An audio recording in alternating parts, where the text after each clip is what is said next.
Hello. Uh, can you hear me? Okay, I think so. You can. So here we go.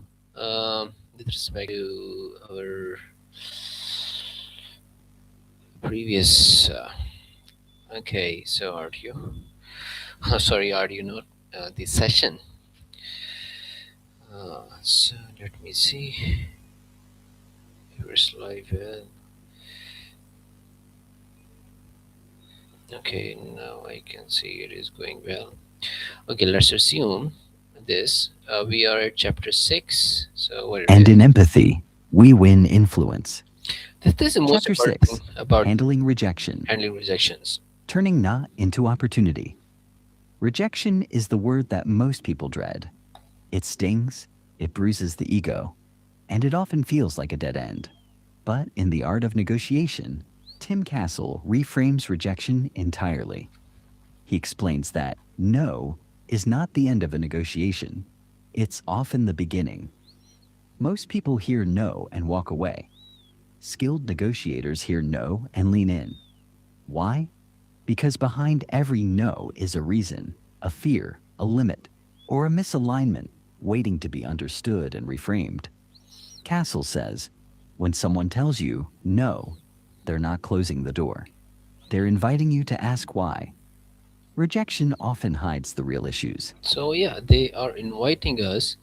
They are inviting us to. Inviting you to ask why. Rejection often hides. S- Castle says, when someone tells you no, they're not closing the door. They're inviting you to ask why. yeah, they are inviting us to ask why. Rejection often hides the real issues. A no may mean they don't yet trust you. It may mean your offer doesn't align with their needs.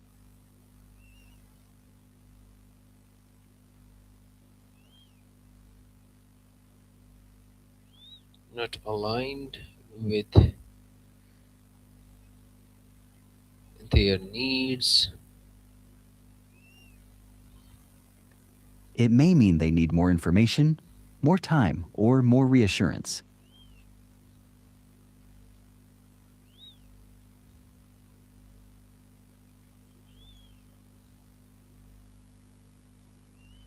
But it rarely means never.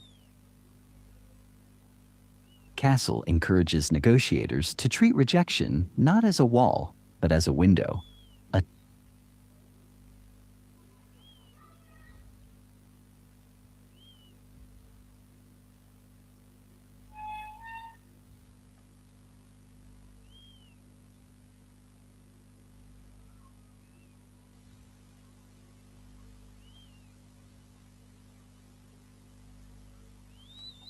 A chance to look deeper and understand what truly matters to the other party. It requires emotional resilience, mental clarity, and above all, curiosity. When you hear no, your first instinct might be to defend your position or retreat altogether. But Castle urges you to pause, breathe, and instead ask a powerful question. What would need to change for this to become a yes? This one Yep. sentence opens. Yeah, that's the important thing. What would need to be changed to make it a yes? A dialogue. It invites the other person to express their concerns without fear of judgment. It signals that you're not pushing your agenda. You're seeking a solution. And most importantly, it shifts the conversation from confrontation to collaboration. Castle reminds us that some of the greatest deals in history began with rejection. He shares real-world examples of entrepreneurs, leaders, and negotiators who faced countless no's before they reached their big yes. What separated them from the rest wasn't charm or luck. It was their refusal to take rejection personally. They understood that every no was feedback. It was data. It was direction. It was an opportunity to adjust, refine, and come back stronger. One of Castle's key techniques for overcoming rejection is called rejection reframing. This strategy involves taking the emotional sting out of no by viewing it as a step in the negotiation dance. Instead of interpreting no as failure, you frame it as progress. For instance, if a client says, "No, this price is too high," you don't retreat. Instead, you explore, is it the overall price or the structure that concerns you? Or, what kind of value would justify this investment in your eyes? This invites clarity. It brings objections to stance. Instead of interpreting no as failure, you frame it as progress. For instance, if a client says, "No, this price is too high," you don't retreat. Instead, you explore, is it the overall price or the structure that concerns you? Hmm. No is a gateway to yes. If someone telling the price is too high, then explore, is the whole price or the structure of the price, right? Instead, you explore, is it the overall price or the structure that Overall price or the structure concerns you? of price that concern you. Or, what kind of value would justify this investment in your eyes?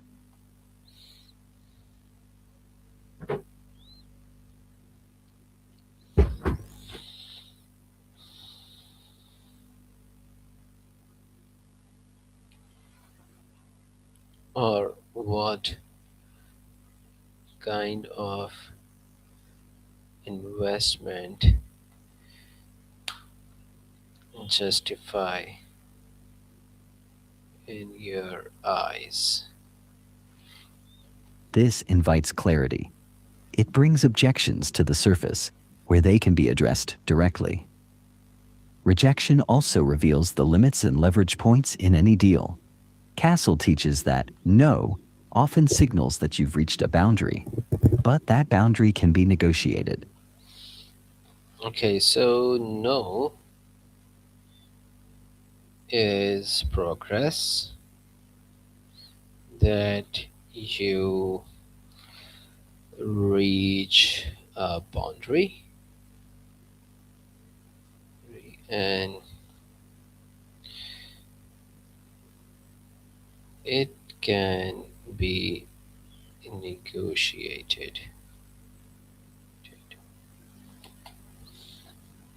If you're negotiating a salary and the employer says, "We can't go any higher," don't stop there. Ask, is there flexibility in benefits, remote options, or performance bonuses? Yep, yep. Often, people fixate on a single point of rejection and forget that negotiation is multidimensional. A no in one area might lead to a yes in another, if you're willing to explore. Another powerful mindset Castle introduces is the idea that rejection strengthens your negotiation muscle. Every time you hear no and stay in the game, you grow stronger. You build resilience. You develop emotional control. You learn to manage disappointment without letting it hijack your decision making. In fact, Castle encourages negotiators to seek out rejection during practice, because the more comfortable you become with no, the more fearless and effective you become when it really counts. And yet, handling rejection isn't just about mental toughness. It's also about emotional intelligence. Castle stresses the importance of empathy in these moments. When someone says no, they might be under pressure, afraid of risk, or uncertain about their own priorities. By showing that you understand their perspective, even when you're disappointed, you build trust. You show maturity You position yourself not as an adversary, but as a thoughtful partner. This emotional intelligence often pays dividends later in the negotiation. There's also a tactical advantage in staying calm and composed in the face of rejection. Castle points out that your reaction to no communicates everything about your professionalism and long term value. If you become flustered or defensive, you lose credibility. But if you stay grounded and curious, you demonstrate control. And control is magnetic in negotiation. It signals that you're not desperate, that you're playing the long game, and that you believe in the value you're offering.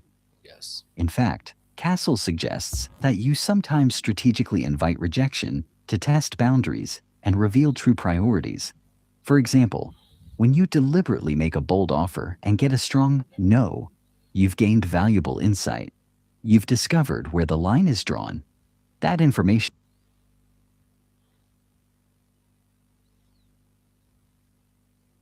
No, get you discovered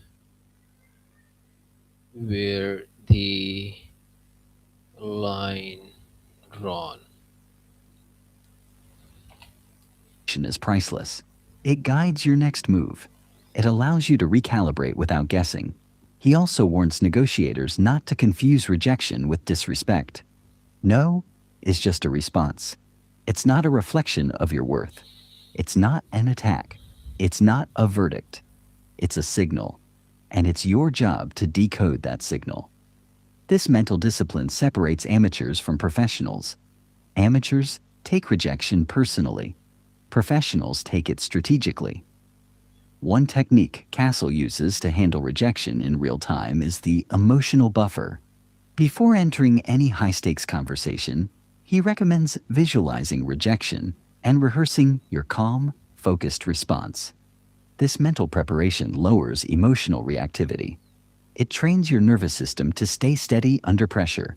Because the truth is, rejection is inevitable, but emotional collapse is optional. In moments of rejection, Castle also advises returning to shared goals. Remind the other party, and yourself, of the bigger picture. We both want a successful outcome. I understand your constraints. Let's see how we can work within them. This reframes the dynamic from conflict. Okay, so there's the point.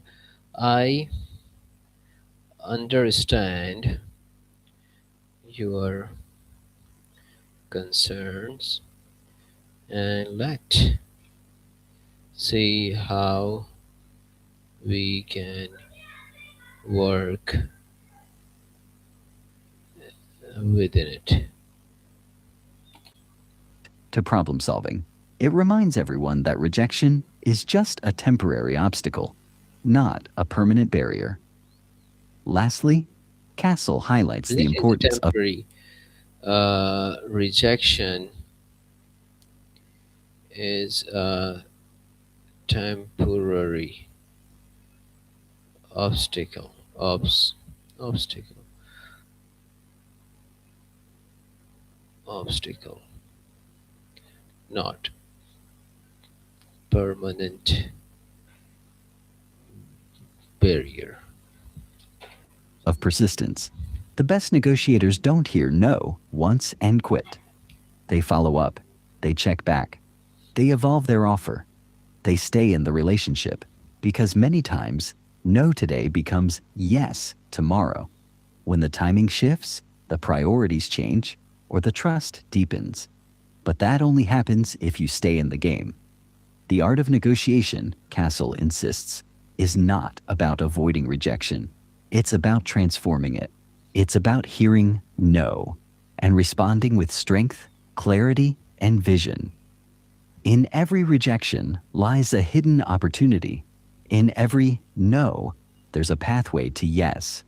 For those willing to stay calm, stay curious, and stay committed. Chapter 7: The Science of Confidence Building. Unshakable presence in negotiation. Chapter 7. Confidence is not a trait you're born with. It's a skill you build, one negotiation at a time. Yes. Tim Castel dives deep into the psychology and mechanics of confidence in this chapter, making it clear that unshakable presence is not about arrogance, loud voices, or dominating the room. True confidence is quiet, it's calm, it's centered, and most importantly, it's rooted in preparation, belief, and purpose. Castle begins by challenging a myth most people hold that confidence is something you either have or don't. He completely dismantles that belief. Confidence, he argues, is a result. It's the byproduct of knowing your material, being crystal clear about your value, and having the It is more about knowing your material. Okay, these are the points which give us the conference. Knowing your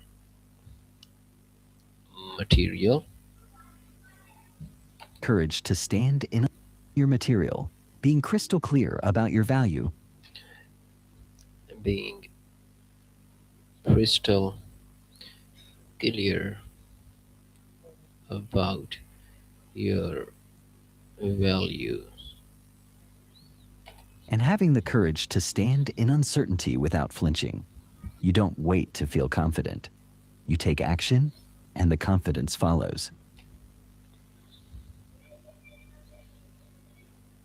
okay? Feel confident. Courage to stand in uncertainty without flinching. You don't wait to feel confident. You take action, and the confidence follows. In negotiations, your level of confidence directly impacts the outcome.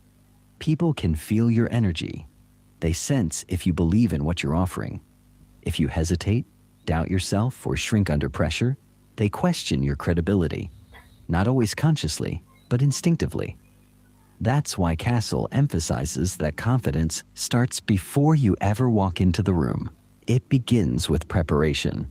When you've done the work, researched the other party's needs, anticipated objections, So there's done the work, ever walk into the room. so there's It begins with preparation. When you've done the work,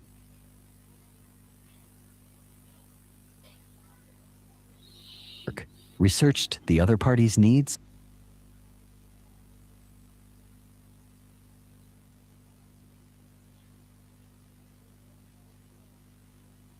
you done your work, know yourself.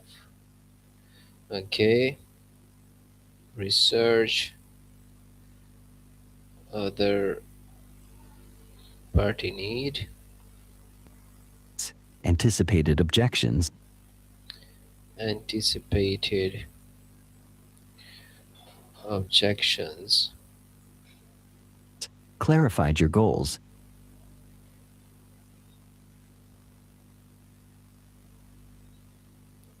goals. you walk in with authority.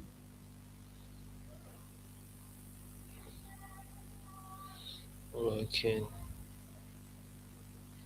with authority. You're not guessing. You're grounded. And grounded people don't get shaken easily. Castle shares that confident negotiators operate from internal certainty, not external approval. They don't need everyone to like them.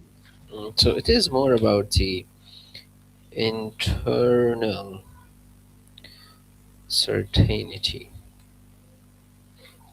Internal certainty, not external approval. It is more not external approval. They don't need everyone to like them. They're not desperate for validation. They focus on value and outcomes, not applause. External approval. They don't need everyone to like them. So that's the point as well. They don't need to everyone to like them. Not desperate for validation. They focus on value and outcomes.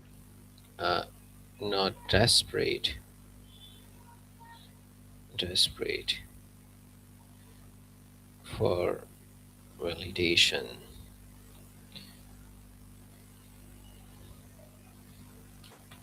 They're not desperate for validation. They focus on value and out. They focus on value, and outcome. Outcomes, not applause.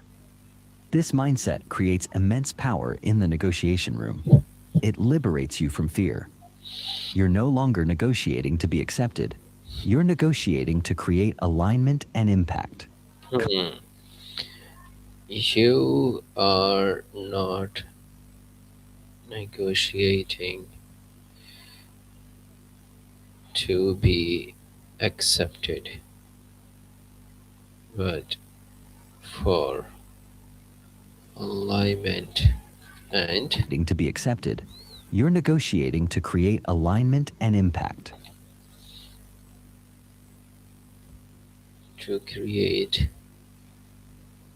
alignment and impact. Confidence then becomes your armor. It protects you from manipulation, from intimidation, from self doubt. So that's the point as well. Uh, Confidence protects you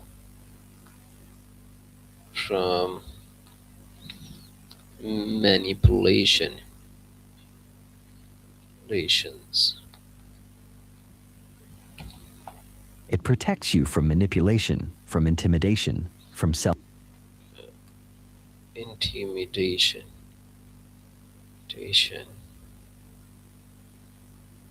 and self-doubt. Doubt. But how do you build this level of confidence if you've never felt it before? Castle outlines several key strategies. First, he urges you to collect evidence of your wins. Make a list of successful conversations. Deals So what's the uh,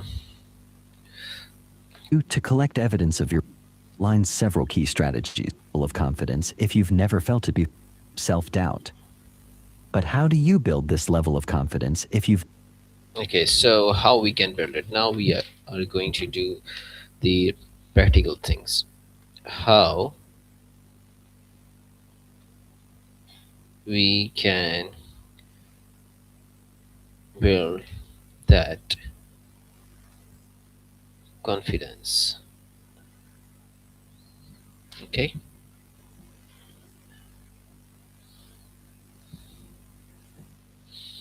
Okay.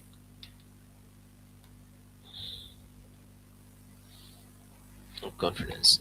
never felt it before? Castle outlines several key strategies. First, he urges you to collect evidence of your wins. So first of all, we have to say that collect evidence of your wins. It is mostly about how you're going to do this thing, such as testimonials, portfolio. Yep, Make a list of successful conversations. and also a list of successful conversations. Okay, Deals closed.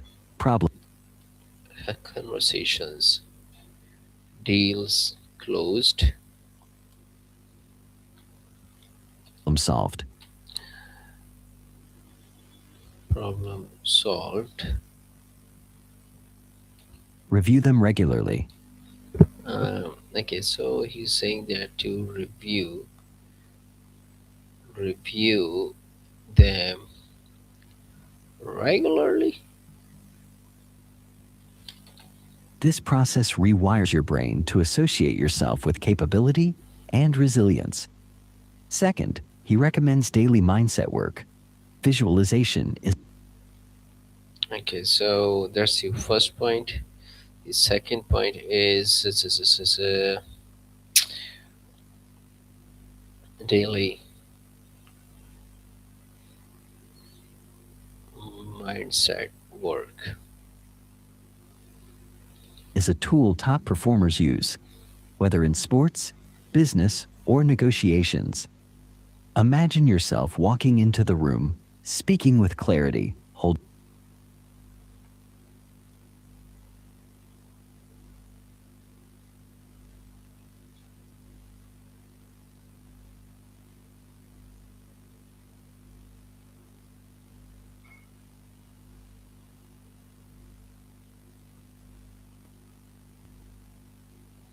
holding eye contact. Seeing yourself walking into the room, speaking with clarity, holding eye contact. Whether in sports, business, or negotiations, imagine yourself walking into the room, Mm.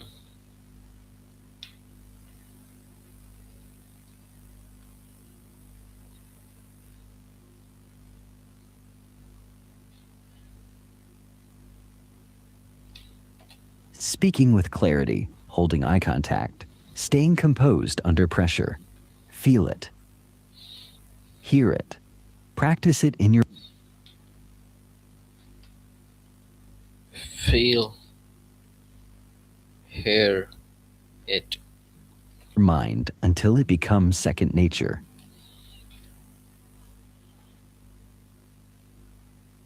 and use most senses until it become second nature. This primes your nervous system for success. Third, Castel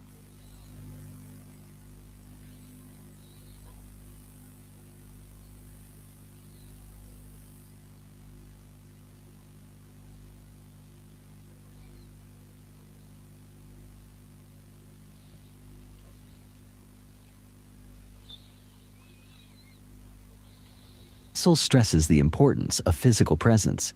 Your body language shapes your internal state. When you stand tall, breathe deeply, and move deliberately, your brain registers confidence, even if you're nervous inside. That's why posture, tone, and pacing matter. Slow down. Speak clearly. Own your space. Confidence is communicated. That's why posture, brain registers. When you stand tall, breathe deeply, So, yep. becomes second nature. Mhm. This primes your nervous system for success. Third, Castle That's stresses third point. the importance of physical presence. Your body language shapes your internal state. When you stand tall, breathe deeply, and move deliberately, shapes your internal state. Stresses the importance of physical presence. Your body language in nature. This primes your nervous system for success. Third, Castle stresses the importance of physical presence.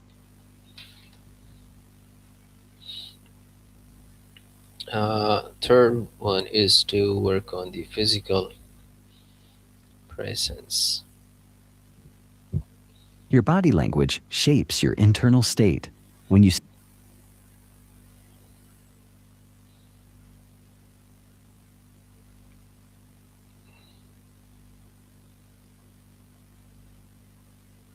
stand tall, breathe deeply, and move deliberately, your brain registers confidence, even if you're nervous inside. Mm. That's why posture, tone, and pacing matter. Slow down. It is more of posture, tune, and pacing matters. Speak clearly. Own your space. Confidence is communicated more through how you carry yourself than the exact words you use. Mm. He also emphasizes language. Confident negotiators avoid weak phrases like, I think, maybe, or I just wanted to. Instead, they use decisive, positive language. Here's what I propose. This is what I believe adds value. Or, I just wanted to. Instead, they use decisive, positive language. They use positive and decisive language. Here's what I propose. This is what I believe adds value. Let's explore this together.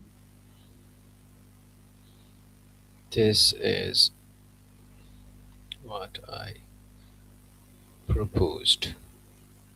Other. Every word you choose either reinforces your confidence or undermines it. Choose intentionally. Another pillar of confidence is detachment from outcome. Castle teaches that when you become too attached to getting a yes, you give away your power.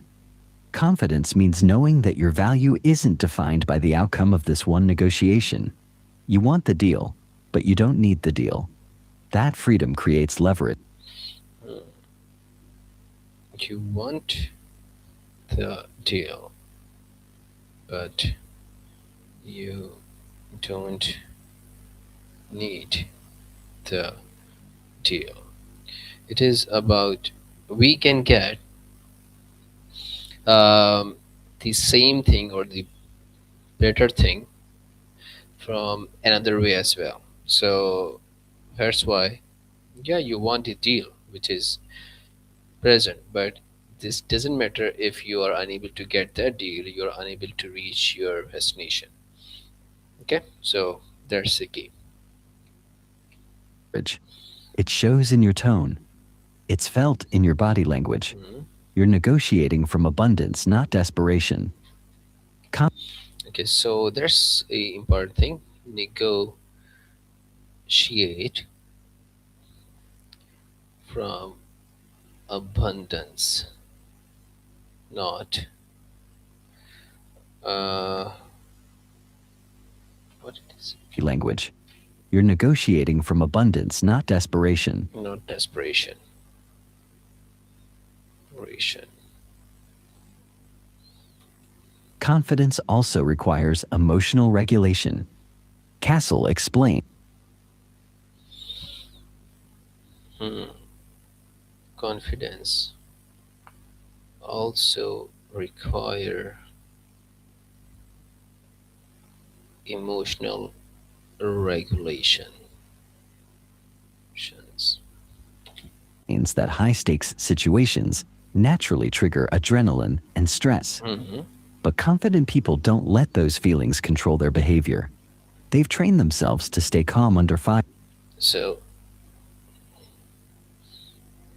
not that. Situations naturally trigger adrenaline and stress. But confident people don't let those feelings control their behavior. Not that feelings. Feelings control your behavior. They've trained themselves to stay calm under fire. When things get tense, they breathe, pause, and respond with intention, not reaction. That pause is powerful. It signals control. It gives you time to think. It shows the other It is breathe, pause, and respond. party that you're not rattled, even when challenged. He also introduces the idea of anchoring yourself in purpose. When you know why you're negotiating, whether it's to grow your business, support your family, or expand your impact, you tap into a deeper source of confidence. It's no longer about ego, it's about mission. That mission fuels courage. It pushes you to speak up, to hold firm, to ask for more, because you're doing it for something bigger than yourself. That's where true lasting confidence is born. Castle also urges negotiators to embrace discomfort. Confidence doesn't come from avoiding fear. It comes from leaning into it. Every time you step into a conversation that stretches you, you grow, you expand your capacity. So, how You the confidence from come? avoiding fear. To embrace discomfort. Confidence doesn't come from avoiding fear. It comes from leaning into it.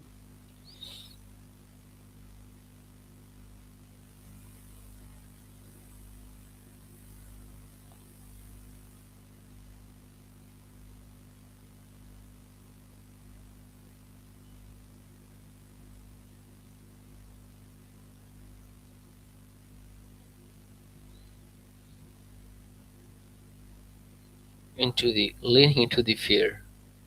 Okay. Every time you step into a from avoiding fear, it comes from leaning into it. Every time you step into a conversation that stretches you, you grow, you expand your capacity, you become stronger.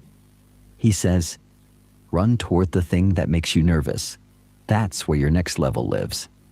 The more you do this, the less power fear has over you. Eventually, what once terrified you becomes your comfort zone. That's growth. That's transformation. That's confidence. He warns against comparing yourself to others.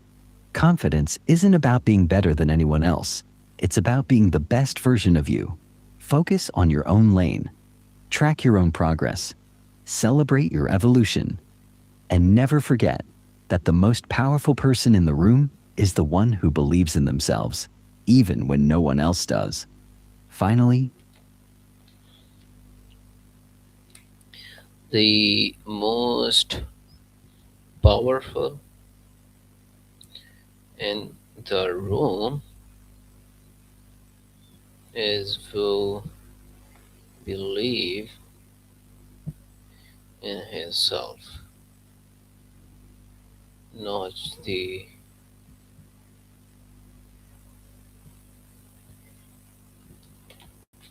one who believes in themselves, even when no one else does.